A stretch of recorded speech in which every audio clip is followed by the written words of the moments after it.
do bairro de Santo Cristo. Quando se via alguém que dizia assim, o Bíblia, dizia assim, fica longe desse povo, que esse povo é do diabo. Era o que se dizia a respeito dos Bíblias. Mas era terreiros de macumba em cada esquina que você pudesse imaginar. O tempo foi passando, o Evangelho foi chegando, se impondo, trazendo uma novidade de vida para as pessoas. Esse bairro era cometido de muitas desgraças, muita morte, muito assalto. Esse bairro era horrível. Quando o Evangelho começou a chegar, as pessoas começaram a ver uma novidade. E eu, aos 20 e poucos anos de idade, me converti, comecei a frequentar a igreja, e assim foi, uma conversão simples, né? Alguém que vinha de uma vida sem expectativas, sem esperanças, uma vida normal, porque eu acredito que todos nós temos um vazio que clama por Deus. E aí, acabei conhecendo uma igreja e comecei a ler a Bíblia e fiquei fascinado pela Bíblia, né? A Bíblia me deixou realmente fascinado, até hoje eu sou perdidamente apaixonado pela Bíblia, e se não fosse pelo Evangelho de Jesus Cristo, sinceramente, eu preferia morrer aqui agora, porque eu não vejo nenhuma razão de viver se não for pelo Evangelho de Jesus Cristo. Com todos esses pontos de vista, eu acabo não sendo muito bem quisto por aí. Inclusive fui preso, né? Fui preso porque o delegado até falou assim, o delegado, no dia que eu fui preso, ele virou para mim e falou assim, por que você não prega como todo mundo? Pega ele só então. Ele ainda falou assim, pode ser. por que você não prega como todo mundo prega? Ele queria que eu falasse a mesma linguagem de todo mundo, né? Mas não tem como, cada um tem o seu ponto de vista. E hoje no Brasil existe uma mentalidade, porque tem muito espírita na política, no Congresso, no Senado, está cheio de espíritas, e eles estão criando leis e mais leis, exaustivamente criando leis, na tendência de exterminar qualquer opinião contrária. A doutrina do Evangelho, ela tem seus pontos, e se eu excluir os pontos de uma doutrina, ela não existe, ela simplesmente é uma filosofia de vida. E eu não acredito que Jesus Cristo veio a este mundo para nos dar apenas uma filosofia de vida. Jesus Cristo veio a esse mundo para fazer separação. Em Mateus 23 ele diz, escribas, fariseus, vocês são hipócritas. Jesus Cristo condenou a classe mais elitizada de uma sociedade, que eram os escribas e os fariseus. Jesus Cristo criticou os sacerdotes, o sumo sacerdote. Jesus Cristo criticou Herodes, chamou Herodes de raposa. Então, se eu sou discípulo de Jesus Cristo, certamente, como ele disse, um servo cabe ser igual ao seu Senhor, eu vou ser igual a ele, vou falar coisas que vão desagradar, e assim como crucificaram ele, vão também tentar me crucificar, mas enquanto eu viver, eu vou falar. Falando de espíritos no Congresso, você Sim. está falando de pessoas da regiões afro-brasileiras? Exato. Elas têm uma influência no Congresso? Muita influência. Inclusive tem um deputado bem conhecido aqui do Rio de Janeiro, o deputado Átila Nunes. O Átila Nunes é conhecidíssimo, ele é líder de vários terreiros de Umbanda, Candomblé, e ele se sentiu muito ofendido porque eu na internet escrevi um textozinho contando que eu havia pertencido ao espiritismo. Desde criança, minha mãe já era espírita, meus avós já eram espíritas, donos de terreiros de macumba, né, chamado macumba também. Só que quando eu cheguei aos 20 e poucos anos, eu me converti. Então eu contei um pedacinho da minha vida, desde o tempo que eu estava no espiritismo até o tempo da minha conversão. Coloquei isso lá na internet, como uma coisa assim, sem sentido. E ele foi e abriu vários processos contra mim, né? Inclusive tem processos que rolam movidos pelo Átila Nunes, tem processo movido pelo delegado Henrique Paulo Mesquita Pessoa, que também em 2009, quando eu fui preso, ele disse lá na delegacia para mim, eu sou delegado, eu sou espírita, e que eu armei para você. Ele disse isso com todas as letras, só que ele achou que estava se metendo apenas com uma pessoa. Eu não sou uma pessoa, eu represento uma igreja. E eu represento uma igreja de pessoas dispostas a morrer por uma causa.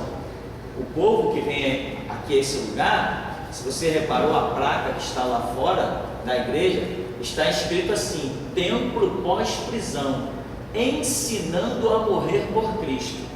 Nosso objetivo aqui é morrer por Jesus Cristo. Nosso objetivo não é matar, não é ofender, não é se levantar contra ninguém. Não é esse nosso objetivo.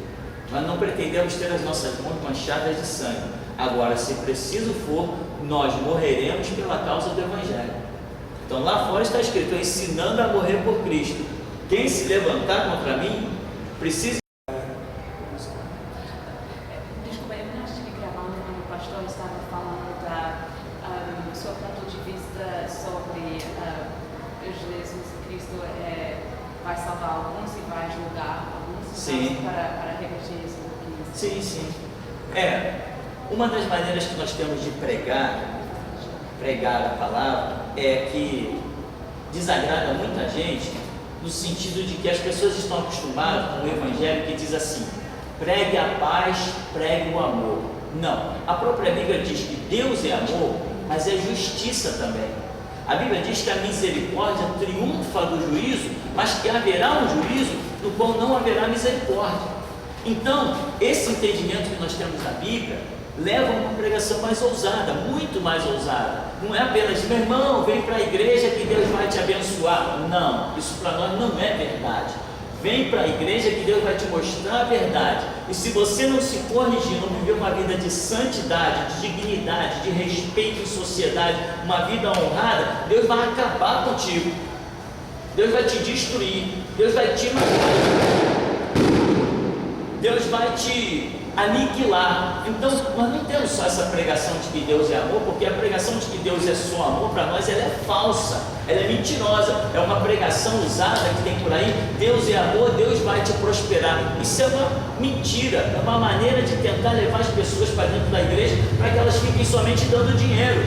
Aqui não interessa esse negócio de a pessoa vir para dar dinheiro. Não, a pessoa aqui tem que vir para dar a vida por Cristo, a vida pelo Evangelho. E tem pessoas realmente aí dando muito dinheiro para a igreja, mas para Deus elas não estão dando nada.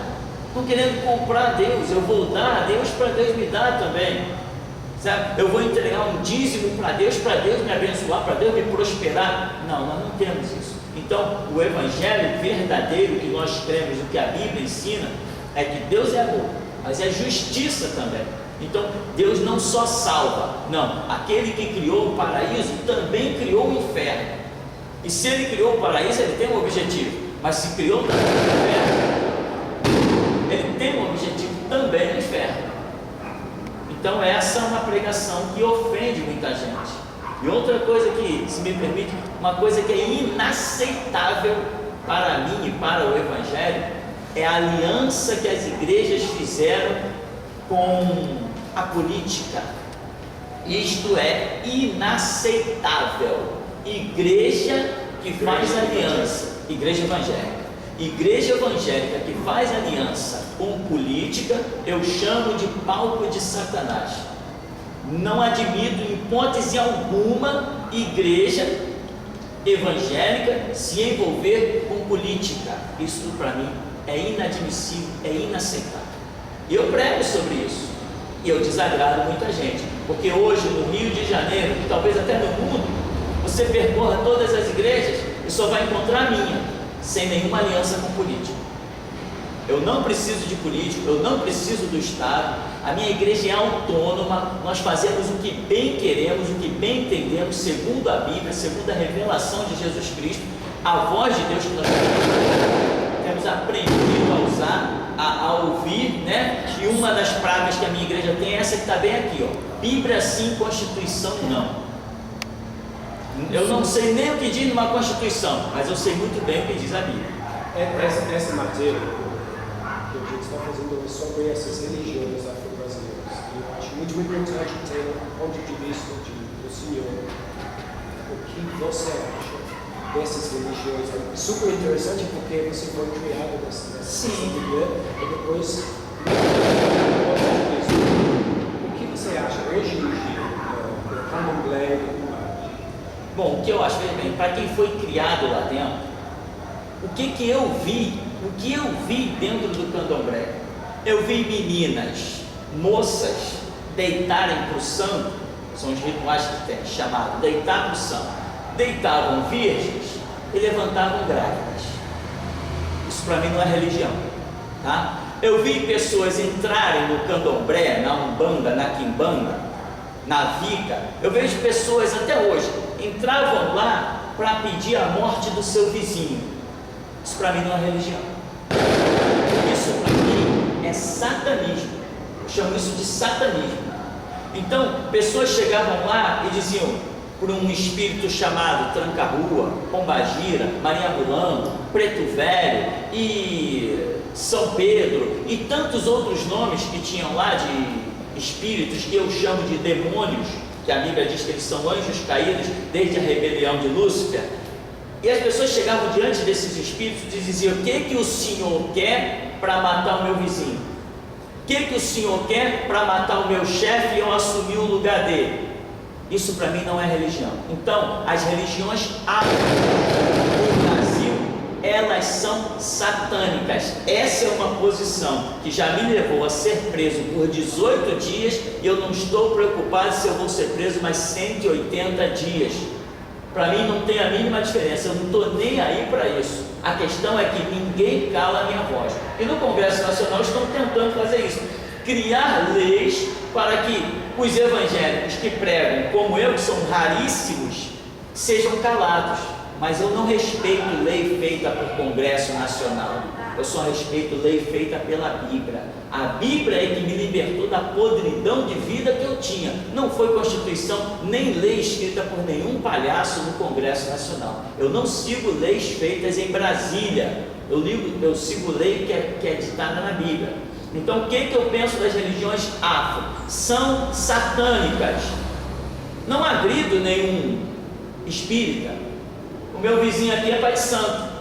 Ele toca a vida dele. Saiu bom dia? Bom dia. Se ele precisa de ajuda, eu ajudo. Se ele me vê ali na rua, às vezes ele vem. Se me vê ali na rua, às vezes ele vem e... tá precisando de alguma coisa aí? Não, tá tudo bem, tudo jóia. Nós convivemos normalmente. Agora, o que eu penso da doutrina afro-brasileira é que ela realmente serve a Satanás, com todas as letras, sem tirar nem pôr. Esse é o que eu penso da religião afro-brasileira. Conte um pouco do que o senhor foi preso. O que aconteceu? A minha prisão em junho, 19 de junho de 2009, foi uma surpresa. Os policiais chegaram ali naquela porta e disseram: pastor, desculpa aí, mas tem um mandato de prisão para o senhor. Eu falei: mandato de prisão? Por quê? Pensei em problemas de trânsito, pensei, pastor, não sei não, uma história lá da sexta DP, e eu não sei bem o que é não, pastor, é um negócio, um rolo de religião, é uma verdadeira armação, pastor, mas eu não posso me meter, eu estou aqui apenas cumprindo ordem. Falei: tá bom, vocês estão com o mandado? Não, está chegando aí, então vamos esperar. Chegou o mandado, nós fomos lá. Quando eu cheguei lá, todos os repórteres da Rede Globo de televisão já estavam lá me esperando. Foi um verdadeiro espetáculo. Quando cheguei lá, o delegado Henrique Paulo Mesquita Pessoa, que agora já não está na função de delegado, porque numa audiência do 5º juizado, aqui em Copacabana, ele deu um tiro em um dos fiéis da igreja. Deu um tiro e foi acusado por tentativa de homicídio. Então ele está afastado do cargo de delegado. Esse delegado Henrique Paulo Mesquita Pessoa chegou para mim, botou as mãos em cima da mesa e disse: eu sou delegado, eu sou espírita e eu armei para você. Foi o que ele disse, assim, na minha cara. Só que eu prometi para ele que ele nunca mais diria isso para ninguém. E eu cumpri a minha promessa. Porque eu não sou apenas um homem, eu me considero um exército. A fé que eu tenho em Deus não faz de mim apenas um homem. Eu conheço Deus. Eu não sou um pregador que, quem é Deus? Não, eu conheço Deus, eu ando com Deus. Então, eu não sou um homem, eu sou um exército. Eu prometi para ele que ele nunca mais diria isso para ninguém. E ele não diz isso para mais ninguém. Inclusive, nem delegado ele não é mais. Qual foi o processo contra O processo, quando eu cheguei Qual lá, foi a lei? Você foi condenado? pois é, uma lei que dizia racismo. É uma lei de racismo. Aí eu falei assim, mas racismo? Eu pensei logo em negros. Eu falei, mas minha igreja é cheia de negros. Que racismo é esse? Depois de 2 anos preso, alguém chegou e falou assim para mim, não pastor, aqui ó, é a lei, deu um número da lei e falou, é uma lei que diz que não pode falar nem contra raça, nem contra religião. Eu falei, que lei é essa que eu nem sei que nunca essa lei existiu? Eu estou sendo preso por uma lei que eu nem sei que existe, é isso?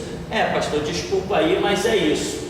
Foi o que um homem me disse lá dentro, depois de 2 horas que eu já estava preso. Então, é uma tal de lei de intolerância religiosa.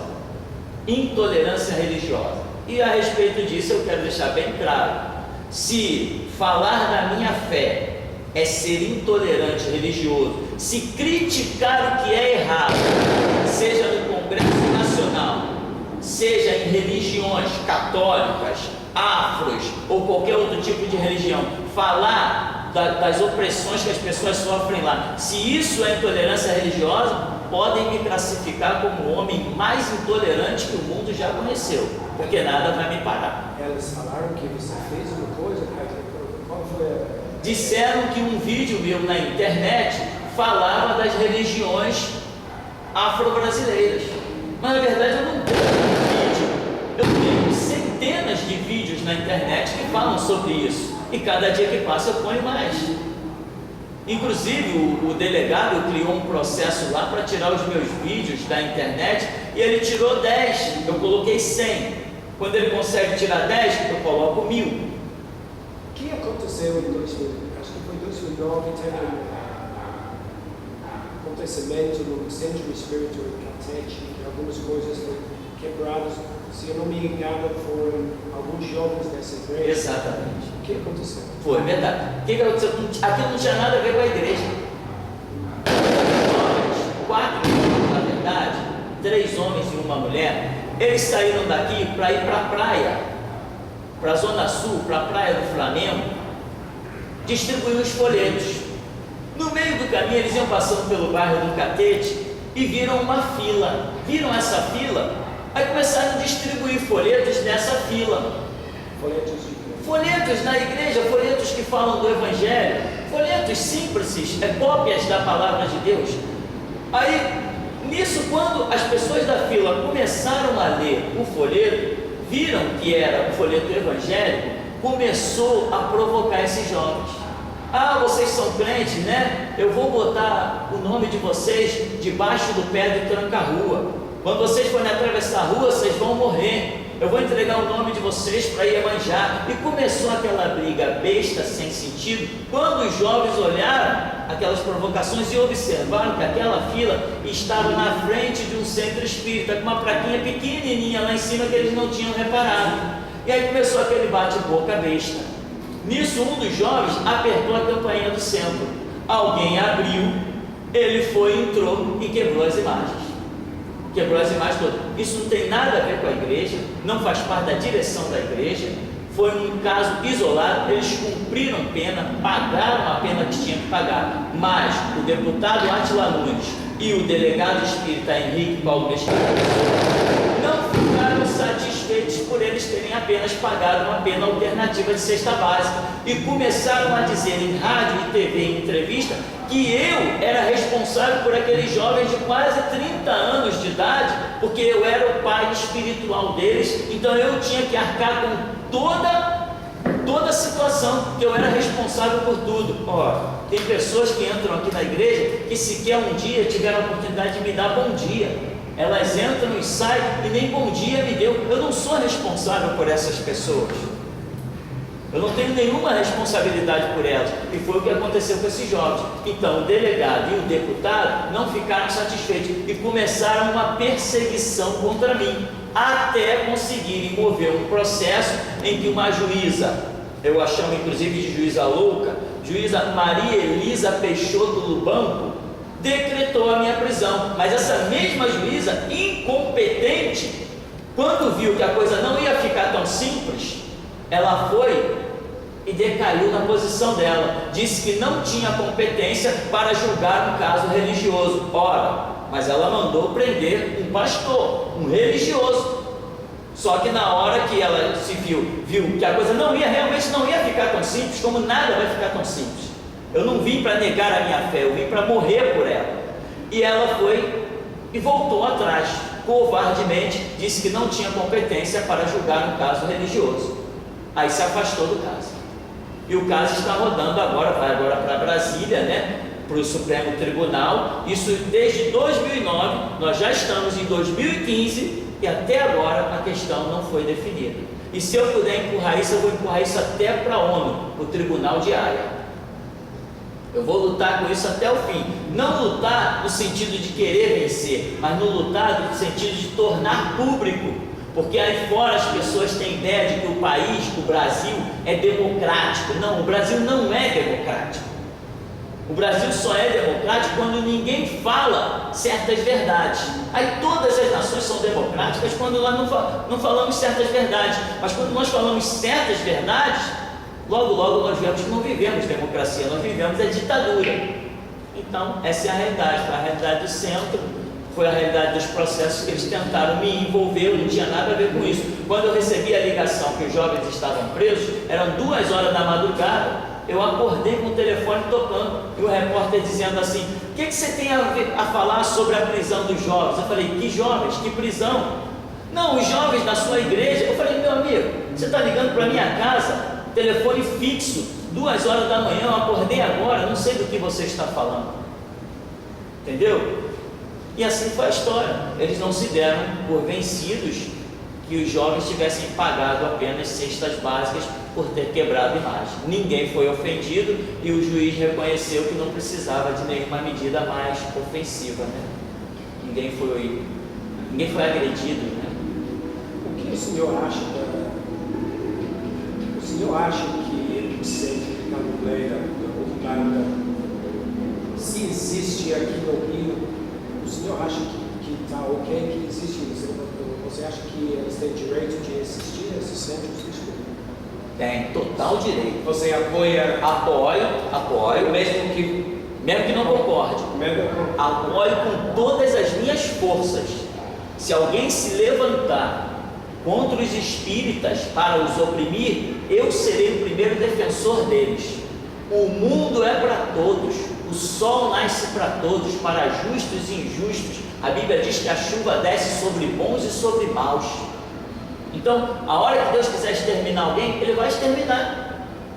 Então, eu defendo os católicos, mesmo discordando da doutrina católica. Eu defendo até os templos de Satanás, como existem em São Paulo. Se eles querem existir, se eles querem adorar o diabo, é direito deles, porque Deus nos deu o livre-arbítrio.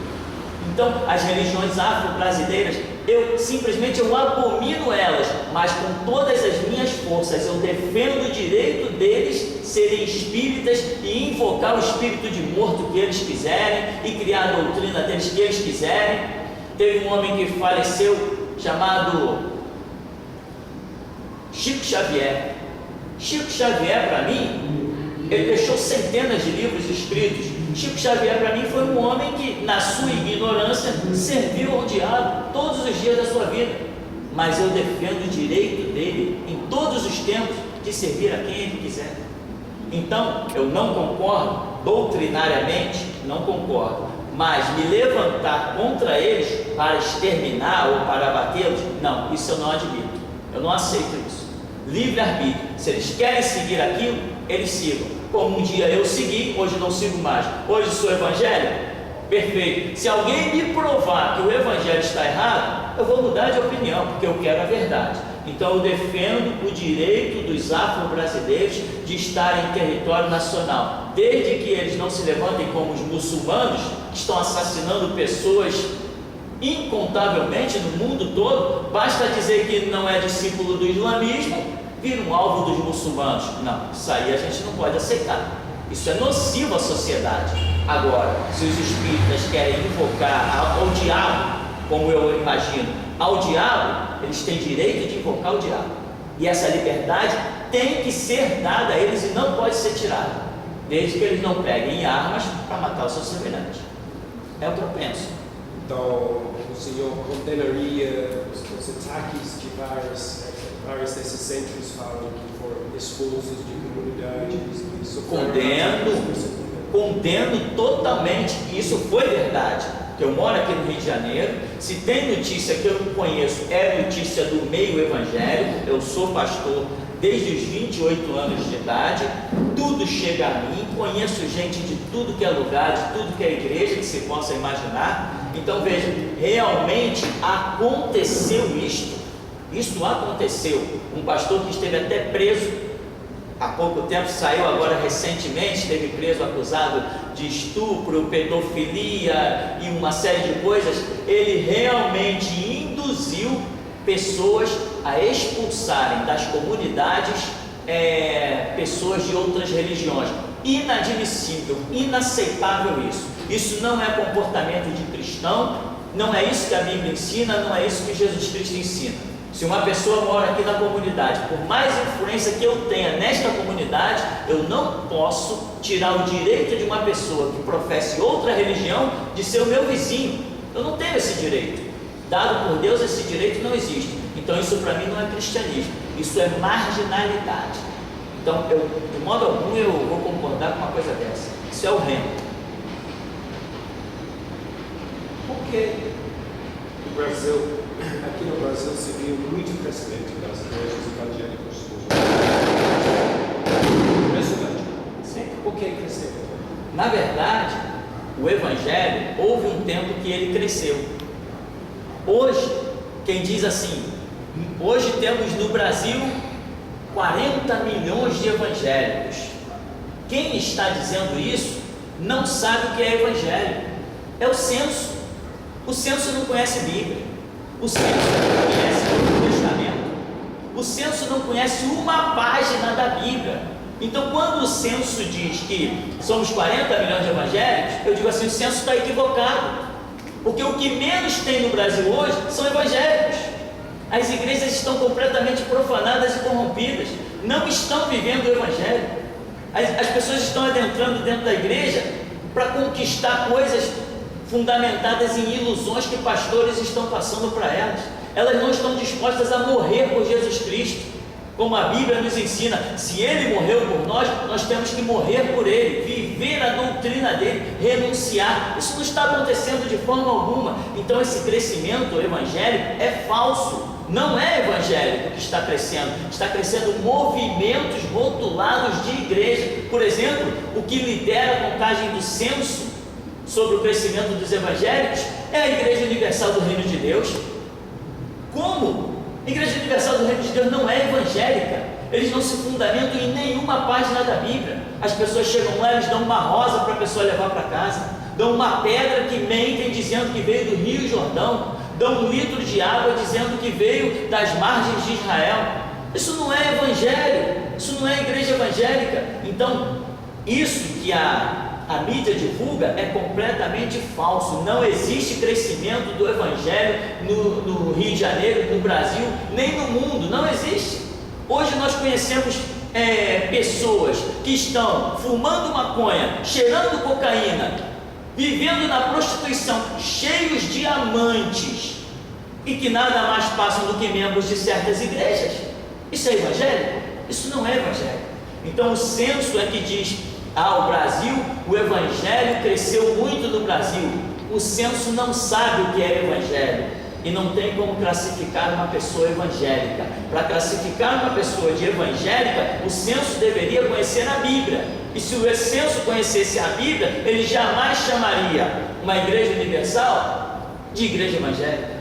Ele jamais chamaria uma igreja mundial do poder de Deus de igreja evangélica. Ele jamais chamaria uma igreja internacional da graça de Deus. Essas são as 3 denominações que mais dominaram o Brasil e o mundo. Ele jamais chamaria essas denominações de evangélicas. Então o que eu penso é o seguinte: não tem crescimento de evangelho nenhum do Rio de Janeiro. Isso é ilusão do senso. Eles não sabem o que diz.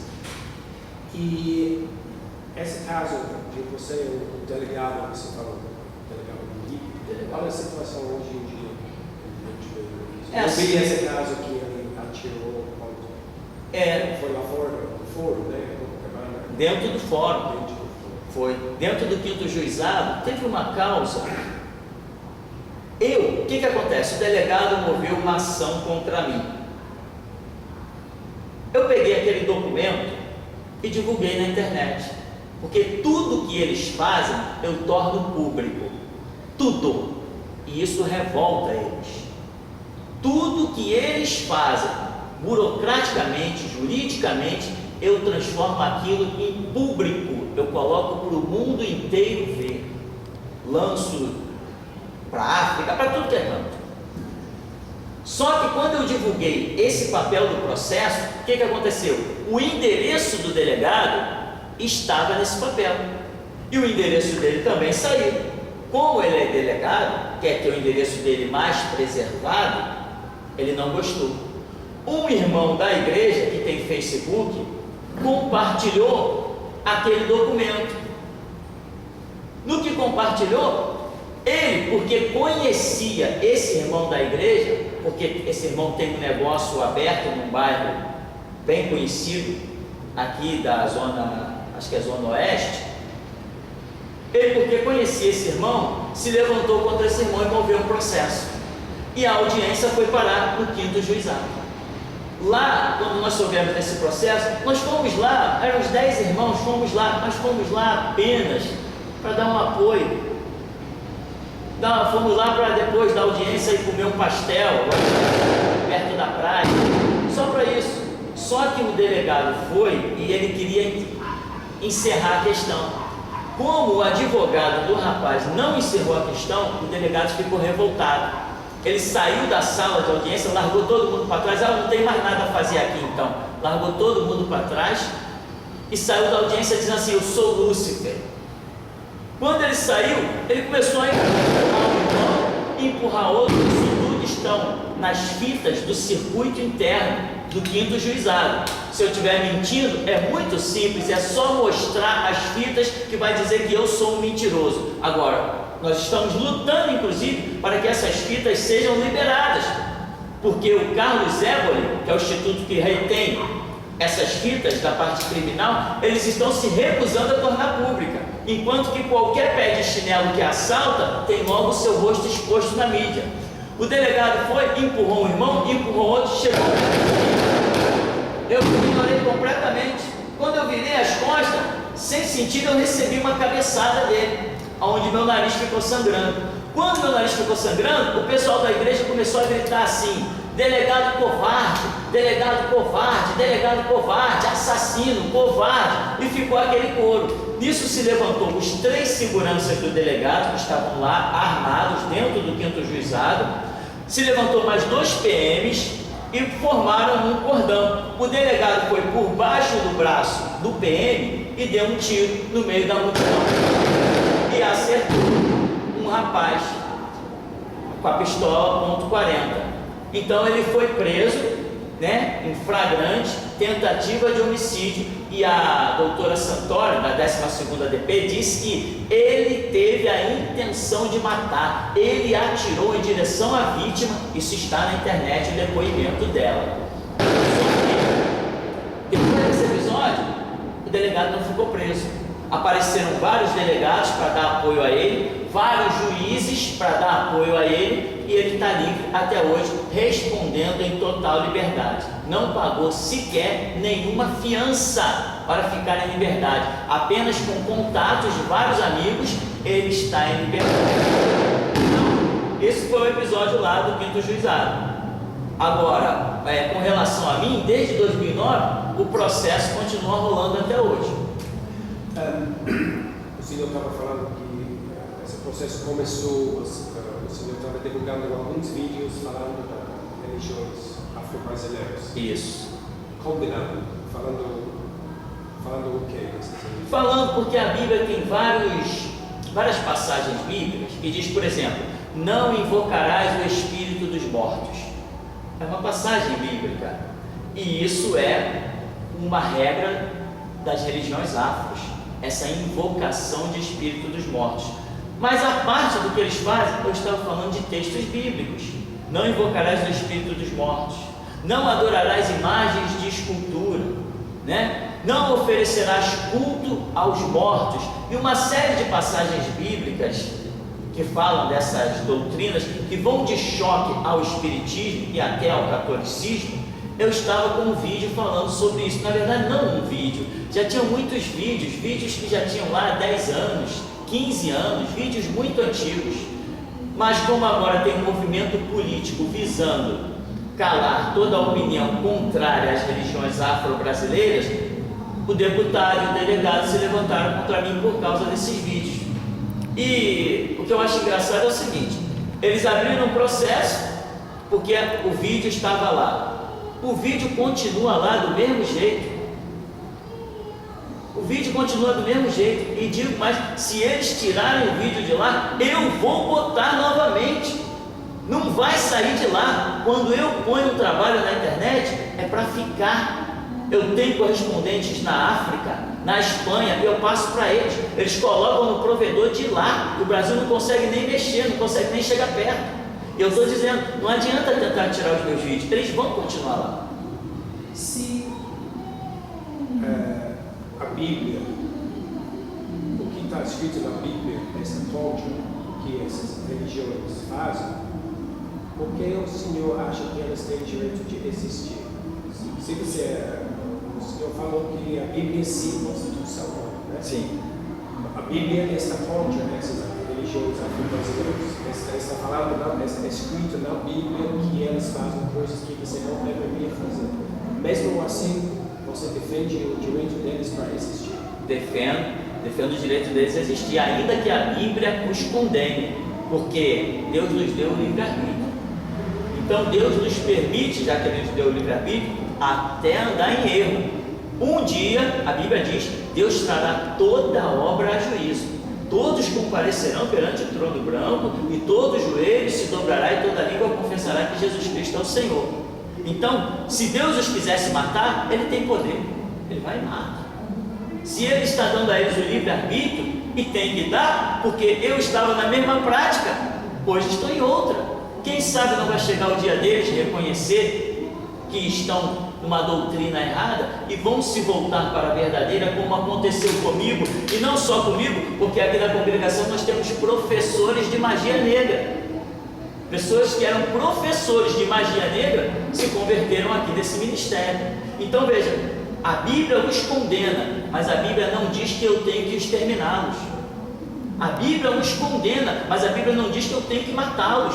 A Bíblia não diz que eu tenho que empurrá-los, que eu tenho que agredi-los, que eu tenho que afrontá-los. Ao contrário, se eles fossem meus inimigos, a Bíblia ainda diz assim: orai pelos que nos perseguem, orai pelos vossos adversários, orai pelos vossos inimigos. Então, a igreja verdadeira não tem direito a se levantar contra e provocar o extermínio de uma opinião contrária. Não, no mundo sempre tivemos opiniões a favor e contrárias, e vai ser assim até o final da era da humanidade.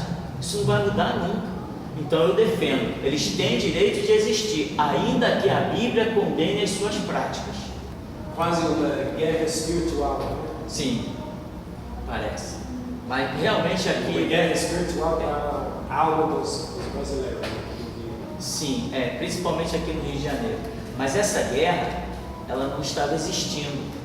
Essa guerra foi fomentada, essa guerra foi acrescentada devido a uma emissora que nós temos aqui no Brasil, chamada Rede Globo. A Rede Globo, ela é uma grande defensora da doutrina homossexual, que o Evangelho não concorda, e da doutrina espírita, que o Evangelho também não concorda. Mas nós sempre vivemos tranquilos. Todo mundo sempre viveu bem, só que a Rede Globo começou a apoiar vários movimentos na tentativa de fazer calar o ponto de vista dos evangélicos. Alguns evangélicos começaram a se sentir muito ofendidos, e aí que começou depredação de centro, que aconteceu em várias situações da Zona Oeste aqui do Rio, começou confrontos, brigas no meio da rua, começou vários problemas, foram dezenas e dezenas de problemas, mas eu, pastor Tupinani, eu culpo a Rede Globo por esta guerra. Se a Rede Globo não tivesse feito toda esta guerra, a sociedade do Rio de Janeiro estava vivendo tranquila, em paz, mas começou, não, os evangélicos não querem aceitar o homossexual, aí começaram a ofender pela televisão os evangélicos. Na primeira oportunidade que uma pessoa menos equilibrada tem, ela começa a querer expressar a sua ira e a sua raiva.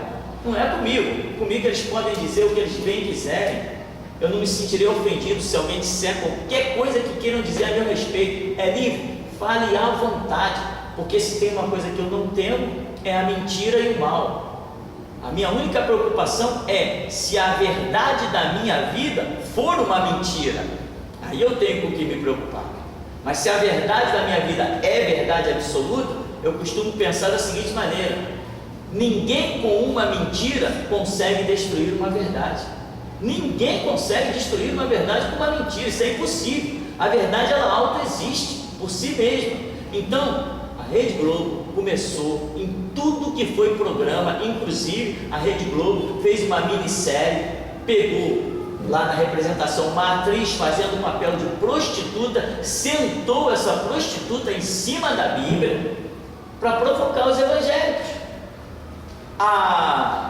A Rede Globo fez outra minissérie e colocou um grupo de evangélicos e taxou eles de o ralé da sociedade, pisou, humilhou alguns evangélicos, não eu, alguns evangélicos se sentem ofendidos com isso. E aí ficam, às vezes, na primeira oportunidade, querem dar paulada, querem dar pedrada, querem agredir, porque ainda não tem um certo equilíbrio na sua alma e no seu entendimento, né? Eu não. Quem quiser me ofender, pode me ofender à vontade. Então, eu culpo a Rede Globo. A Rede Globo é culpada dessa guerra que hoje o Rio de Janeiro enfrenta. Essa guerra espiritual, a internet é muito importante, né? A internet nos dá a oportunidade de nos expressar. O senhor quer ver uma coisa? Em 2009, isso foi uma covardia muito grande. Em 2009, quando eu fui preso por 2 delegados. Uma mulher chamada Ellen Sardenberg, que coordenava os crimes de informática, e o outro, o delegado Henrique Paulo Mesquita Pessoa. Quando eu fui preso, eu falei assim para o pessoal que ficou aqui fora: gravem todas as entrevistas, gravem tudo que sair no jornal, anotem tudo. Quando eu sair da cadeia, eu vou ver isso. Resultado: quando eu saí da cadeia, o que eu vi? Enquanto eu estava preso, Ellen Sardenberg e Henrique Paulo Mesquita Pessoa deram entrevista para o SBT, para a Rede Globo, para a Rádio Globo, para a Band News. Eles deram entrevista para tudo que foi canal, dizendo: esse cara é um criminoso, é um marginal da internet, ele é um delinquente, me denigriram a todo custo. Tá bom. Quando eu saí da prisão, não apareceu um rádiozinho de esquina, uma rádio comunitária para chegar e dizer assim: pastor Tupinani, vem cá, você foi o cara preso, o que você tem a dizer? Ninguém. Desde 2009 até hoje, 2015, nenhuma rádio me procurou aqui no Brasil. Eu dei entrevista para a BBC de Londres, eu dei entrevista para uma TV holandesa, eu dei entrevista por telefone lá para os Estados Unidos e hoje com vocês. Mas aqui no Brasil, nenhuma rádio, nenhuma TV me procurou para mim me expressar uma única opinião. Então, aí está a importância da internet, que hoje qualquer um pode ter acesso. E quando eu saí da prisão, depois de 18 dias, que eu fui para a internet e soltei toda a bomba da verdade, isso deixou muita gente revoltada. E hoje eles têm uma luta ferrenha contra mim. Delegados, Rede Globo, né? Afros brasileiros, eles têm uma luta contra mim. Por quê? Porque eu fui para a internet e expus toda a verdade. Nesse sentido é que a internet se tornou preciosíssima, em que a mídia hoje, televisão e rádio, pode não te dar liberdade de falar, mas você tem liberdade muito maior, que é a internet. Quem tem acesso à internet não precisa de Rádio Globo, Rede Globo, não precisa de canal de televisão. Porque você põe um vídeo na internet, daqui a pouco ele está com 500 mil, 1 milhão de acessos. Enquanto que quando você fala nas televisões locais, quem viu, viu, quem não viu, não vê mais. Então a internet é realmente, no caso do meu ministério, importante para que nós possamos nos expressar, já que ninguém nos dá essa liberdade. Ótimo, é isso. Tá bom. Muito obrigado, pastor. Nada.